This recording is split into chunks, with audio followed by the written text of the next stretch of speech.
Well, no doubt by now you or someone you know has contracted COVID-19, and that is certainly the case in our newsroom. Reporter Steve Shaw is recovering well after testing positive 2 weeks ago. And in this report, he shares his experience with the virus that for many of us is hitting too close to home. All of our lives changed in March when the COVID virus shut things down. I did my part. I wore a mask and I stayed away from large groups of people. However, on November 3rd, election night, as part of my job, I came into contact with too many people, and I worried about that. And like clockwork, 4 mornings later, I woke up with fever, chills, and a constant level of perspiration that just would not end. Later that Saturday, November 7th, the good folks at the clinic shared what I already knew. The COVID and I were about to dance. Day 4 since being diagnosed. My symptoms are fever, cough, and constant sweating, but I can still taste. Fortunately, day 5 was as bad as it got for me. Pounding several doctor-ordered medications, including steroids and high doses of zinc and vitamin D, I think helped. But who really knows? On October 14th, a few weeks before I was infected, 68-year-old Donna Oden was already very ill. We were making plans for the holidays. We were talking about, hey, who's going to host Thanksgiving, or do I need to smoke a turkey, or what do I need to do to help with Thanksgiving? We were literally making plans. And all of a sudden that got put on hold. Donna was ONR reporter and executive producer Jason Doyle's mother. Jason says his sisters sent their mom to the emergency room at Integris Baptist on October 14th. She was uncomfortable.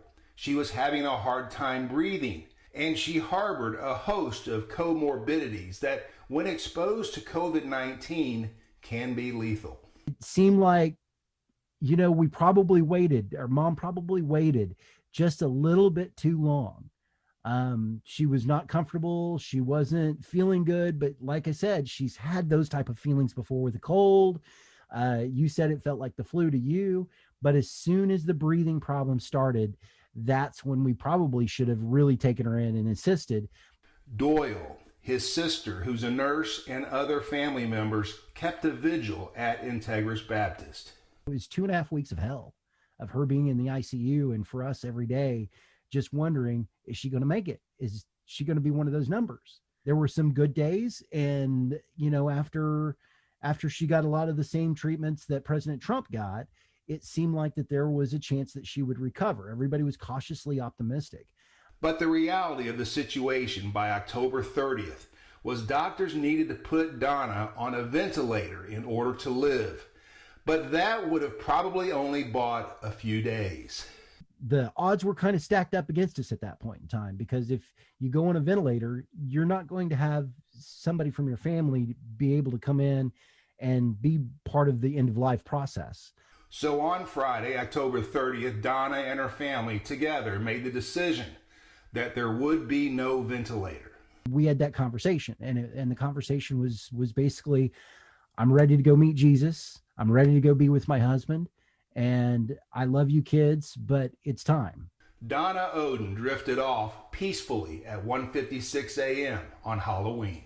The hospital set up a iPad for us to where we had a video stream in her room to where we could still interact. And so the rest of us sat in my car in the parking lot streaming my mom's end of life. And that's how I saw my mom pass. It was off my phone.